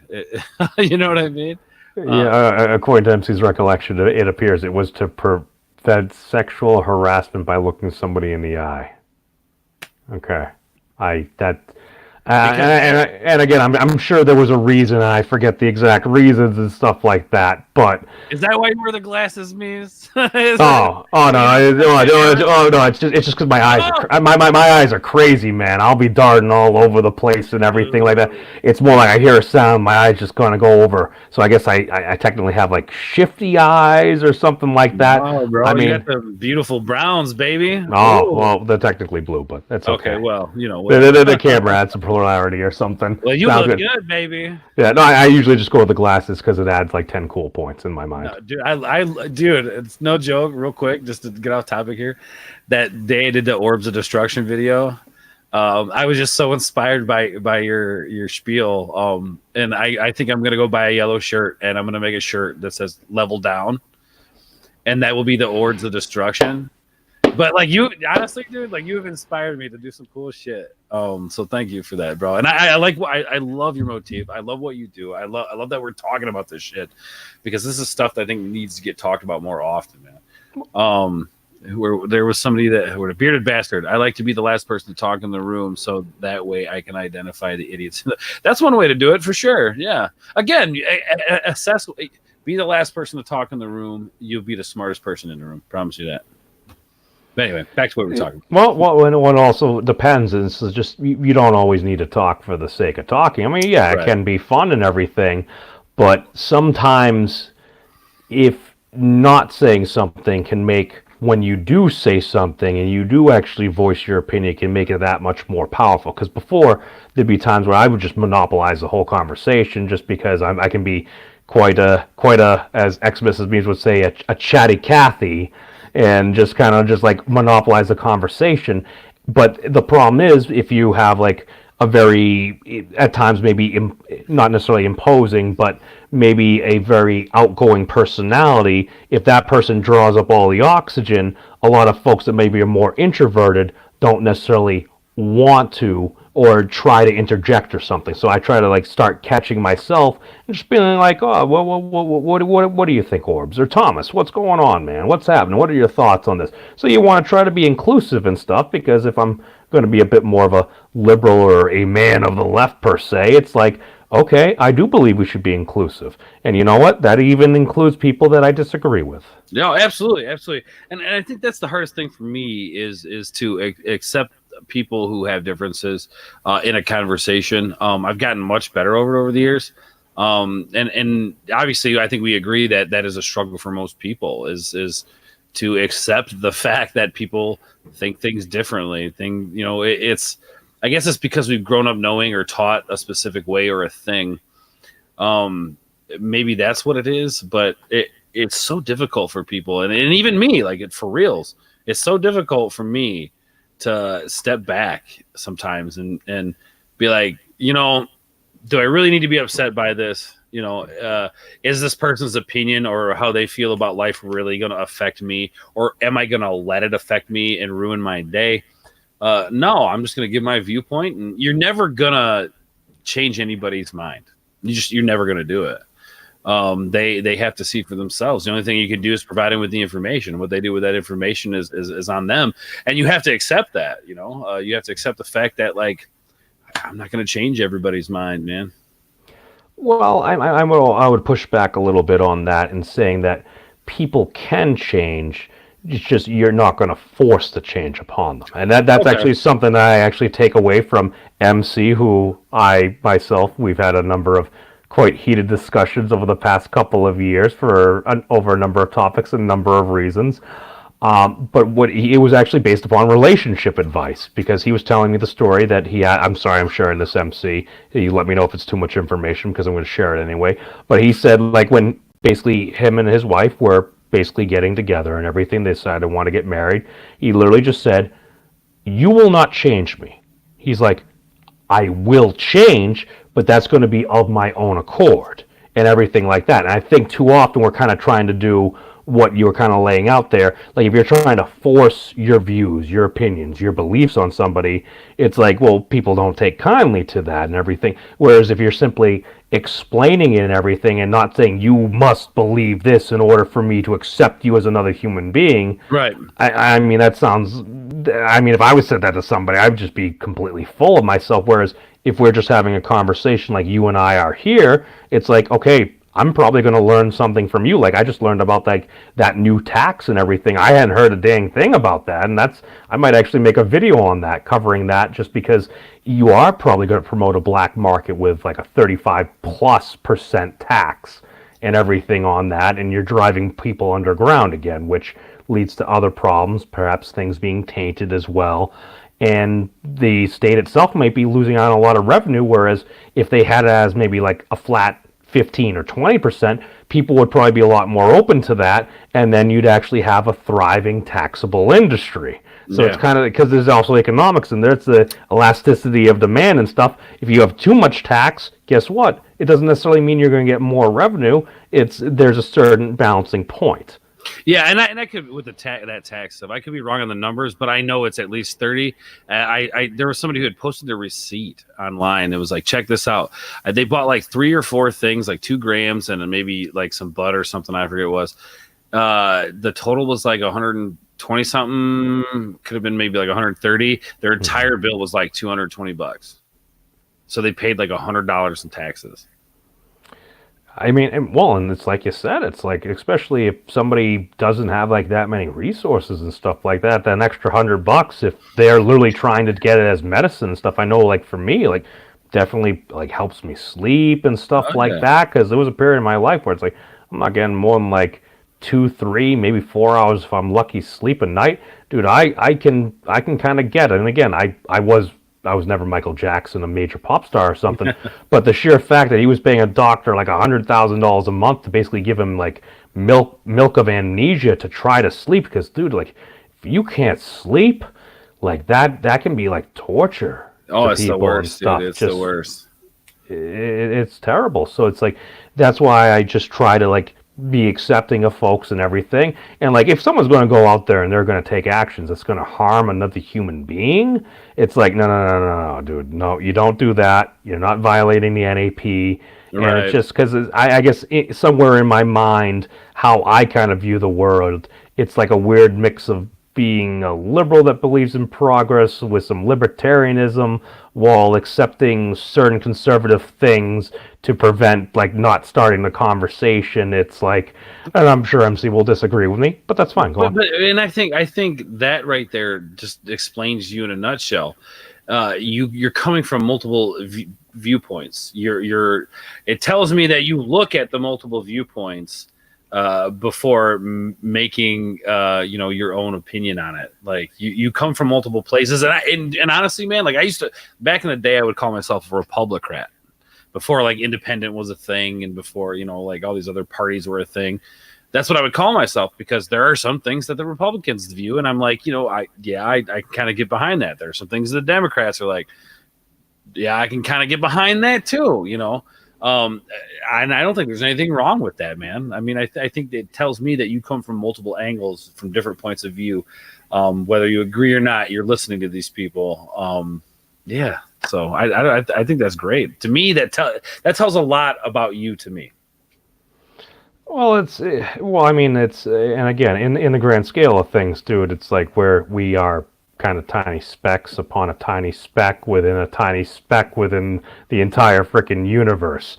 Reality, where we are pretty small, but even though we are small, we have done great things over the course of humanity, man. You look at the point now, we're literally entering the space age, like the true space age. We're freaking like starting to build like potentially commercial spaceships and stuff like we that. Got Space Force, baby, Space Force. Now, how much do you think the Space Force symbol looks like? Basically, like the Star Trek symbol. Well, I mean, I mean, there are a lot of similarities. It's like the Simpsons did it, Star Trek did it. Well, I think allegedly this was something. I think that design like goes back to like kind of the Reagan years. But then again, I think even during the Reagan years, I thought Star Trek was still a thing. So of course they probably ripped it off then. I mean, where do you think they got the idea for flip phones, bro? It was Star Trek. The communicators, yeah. Star Trek did it, man. That's all I'm Dude, saying. dude, I love my Razor. It was a great phone. I had it for like 3.5 years. I literally only got rid of it after the screen would go dark after about 5 seconds. So I needed to make the call or send my text within 5 seconds. If not, it was done. Oh, that's a rough life to live. We're gonna have to wrap this up soon. I got another thing I got to do. But oh, no worries, man. No, I hear you. No, I appreciate you being with me for as long as you have, man. We will have to do this again sometime. I know. Yeah, I mean, we don't have to leave this second, but I just, just saying. I love that we did this, dude. Can we play? Like, I feel like this is something I need in my life. So if that's, can we make that happen? Beards of Destruction. I think we can do the Beards of Destruction podcast. Yes. If memes is a commie, then make me one too. Well, that's the thing. It's also I go through. I also try to poke fun at myself, and I also basically kind of coming back into YouTube on the side of the internet that's tends to be quite pro free speech, and a lot of folks saying, "Oh, people shouldn't worry about all like the mean things that people say about them on the internet." And I came into these greater communities, and then I noticed over the next year and a half, 2 years, a lot of these same people that were complaining about people complaining about mean words on the internet now are saying, "Can you believe the mean words people are saying about me on the internet?" And I just take a step back and I'm like, "Oh, okay."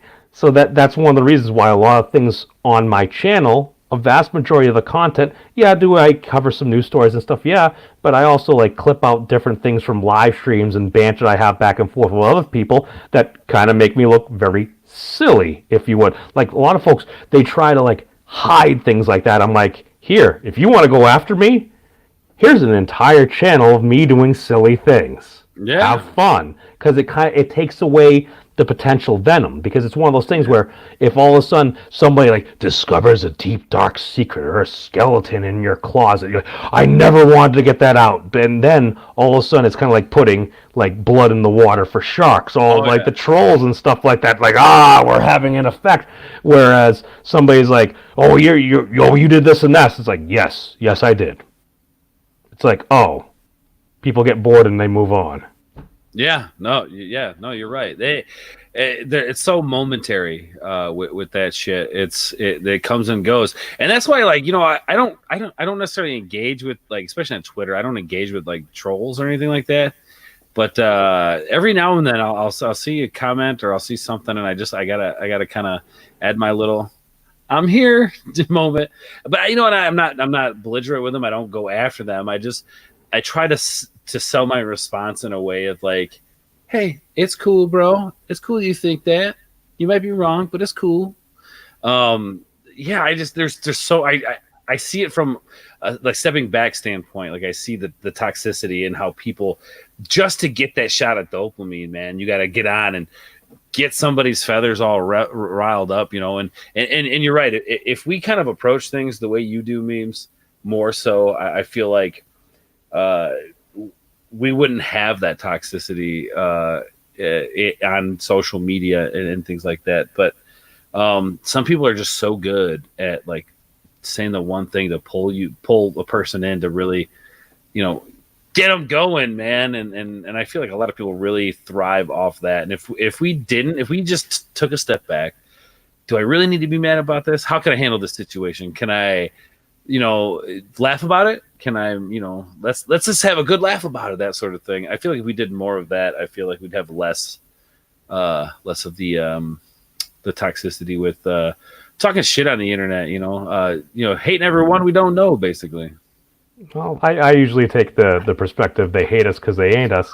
And to be fair, you're talking with a troll right now. I just happen to believe in the concept of the noble troll, in that you don't need to necessarily destroy people. I'm just trying to provoke discussion, which is probably one of the reasons why MC has yelled at me for so many hours over the past couple of years as well, because I'll usually just say something before I finish it. Something happens, so I'm like, okay, I poked the boomer, so these things end up happening. But Orbs, I know you got to get going, man. Why don't you let the folks know what you do, where they can find you at? I added your link down in the channel below, and I'll toss it out one more time. Thank you so much. So I'm actually pretty busy. I don't know if you knew this, memes, but I've actually just started up with a board game making company.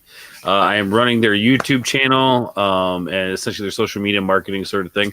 It's a fresh hot take, but right now they're working on a Vikings style tactics board game. I saw that. I was listening to that podcast. Yeah. Cool, dude. Go on. Awesome. Go check those guys out. Omni Lucid Media on YouTube. I'm running the YouTube channel, but those guys do comment. They have access to all that. They can comment if you have questions. We're looking to release by the end of before Christmas. We're going to be doing a Kickstarter. So if you guys get over to the YouTube sub, we'll be putting videos up, keeping you updated about what's going on with the game. We are working on another game, which sounds fucking awesome.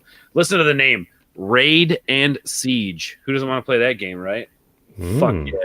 So that's the second game that they're working on, but it's a new company. I think last I saw we were at 20 subs.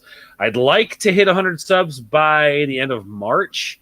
It's a lofty goal, but I hope we can do it. Anyway, guys, go check that out. If you like board games, if you like tactics, if you like Vikings, there's also a lot of Viking history involved in the game, so you'll get a little bit of that as well. So go check that out. Omni Lucid Media Games on YouTube. We've got 2 videos up. You'll see us. Also, you guys can find me over at the Drunk 3PO channel. I do videos over there. For those of you who know Drunk 3PO, if you don't, go over there and check him out. Just search Drunk 3PO on YouTube. You'll find him. And then you can also find me over on my channel. That's Ords Board, guys. I am bored. I need company. Come over, hang out. I do gaming streams. Lately, I've been into these like goofy, oddball, like pop culture stories. I just did a cool video on Cheech and Chong. Tommy Chong wanted to do a horror movie. That's kind of cool. So yeah, come check me out, guys. I try to have as much fun as I can, and everything I do is try to be as chill as hell. And then I got my chill as hell homie here, memes. Thank you so much, dude, for letting me come on and blab and talk shit and spend 5 minutes talking about all the shit I'm working on. Thank you so much, dude. You are a fucking stellar guy, dude. I just gotta say that. Yeah, no, I appreciate going on. And again, I tossed all the links to all the requisite channels and stuff down below there. I'll add them into the video as soon as we get off here. But it's in the chat. Yeah, go check out any of those folks that you care to subscribe if you like. Hey, and thank you for joining us for the Orbs of Destruction. Peace out, everybody. We'll see you. This is where I hit the thing.